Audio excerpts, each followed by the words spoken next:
a.m. at Kennedy Space Center on Saturday, May 30th, and 19 hours later docked with the International Space Station. The mission marks the first time a commercially built spacecraft has launched people to the space station and the first time in nearly 10 years that the U.S. has launched astronauts into space from U.S. soil. The video that you see on your screen is Bob and Doug floating around in orbit, giving us a tour of their Dragon spacecraft, which they named Endeavour to commemorate the huge efforts made by the SpaceX team, as well as a nod to the first shuttle that they both flew on. Demo 2 is an end-to-end flight test from launch to docking to splashdown. It is the final major milestone for SpaceX's human spaceflight system to be certified by NASA for operational crew missions to and from the International Space Station. While Bob and Doug certainly had the best seats for the Demo 2 launch, they weren't the only ones to try their hand at docking Dragon to the space station. We recently released the same simulation that the astronauts trained on in advance of the Demo 2 mission. Head over to iss-sim.spacex.com to give it a try yourself.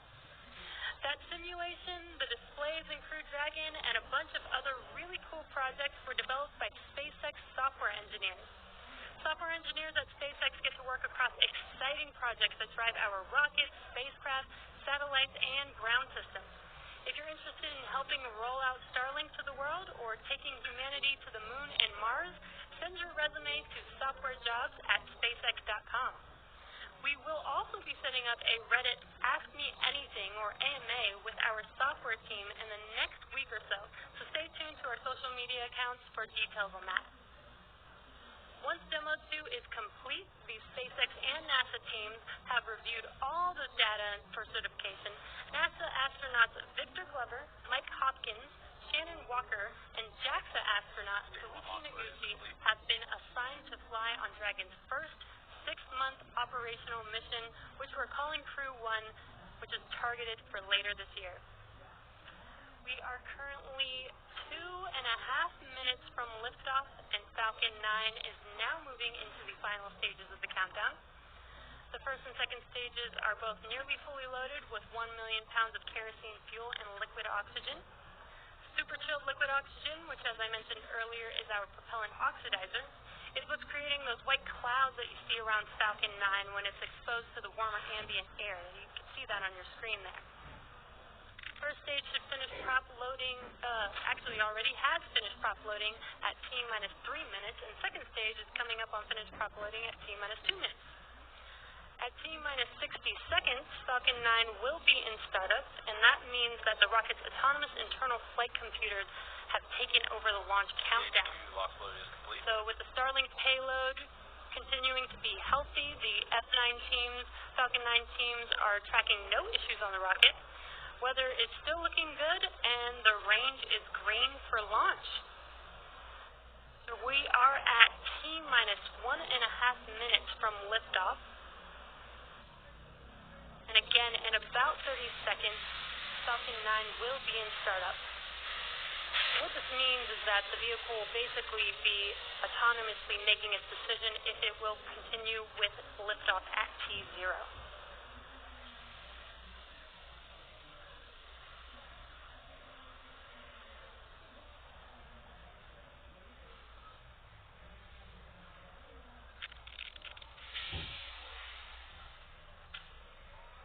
Falcon 9 is in startup. And there's that call. That Falcon 9 is in startup.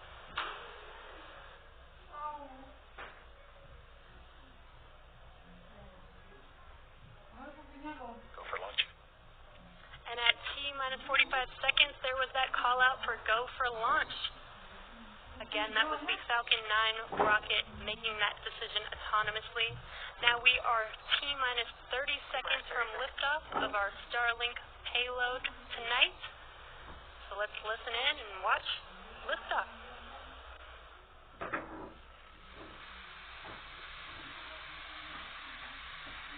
T-minus 15 seconds. 10, 9, 8, 7, 6, 5, 4, 3, 2, 1, 0. Ignition. Liftoff.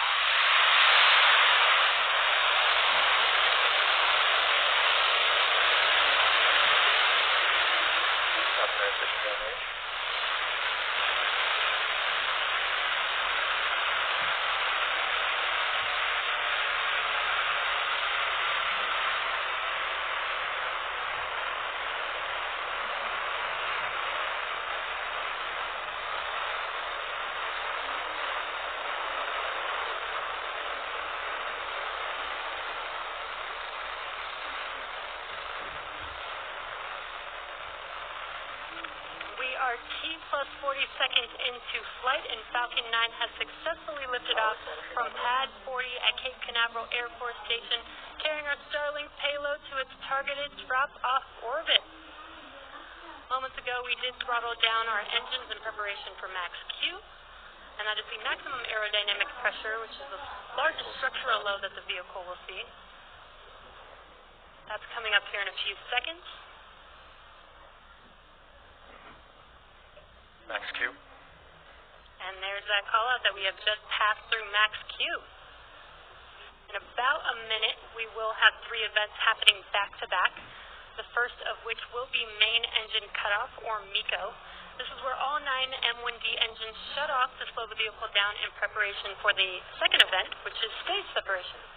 Stage separation is where the first stage separates from the second stage, with the first stage starting to make its way back to Earth for landing, and stage 2 continuing on its journey, with the third event called SES-1, or second engine start 1. And that's where the NVAC engine lights up on the second stage and propels the second stage along with the Starlink satellites to its drop-off orbit. We are at T+2 minutes and 5 seconds, so we're just about 25 seconds away from those 3 events. Again, that is MECO, stage separation, and SES-1, or second engine start 1.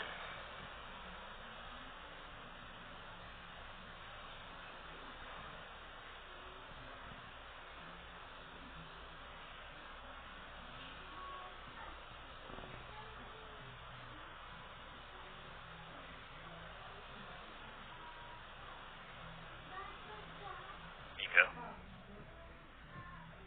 Stage separation confirmed.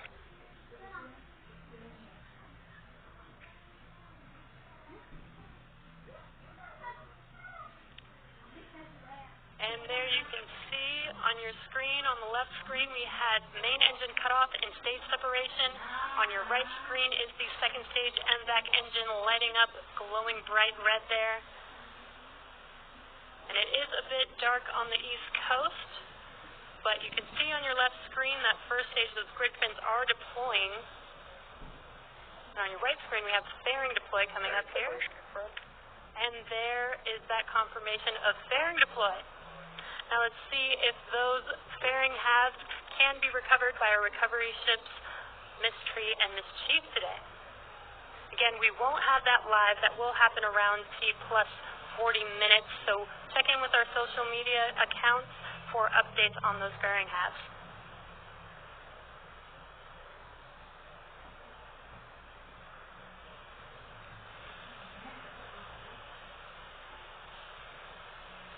And stage 2 still looking nominal. Again, that is what you see on your right screen. Stage 1 is making its way back. Signal from Mira. And as the first stage makes its way back to Earth, it will perform 2 burns, the first of which will be the entry burn, and that is where 3 of the 9 M1D engines reignite, and this helps slow the vehicle down as it re-enters back into the upper part of the Earth's atmosphere. And finally will be the second and final burn is the landing burn, and this is a single engine burn. That's the center E9 engine that reignites and brings the vehicle all the way down, very rapidly slows the vehicle down so that it can touch down and land on the drone ship. Again, we are attempting just read the instructions, as our Of Course I Still Love You drone ship was occupied with her Demo 2 vehicle from over the weekend.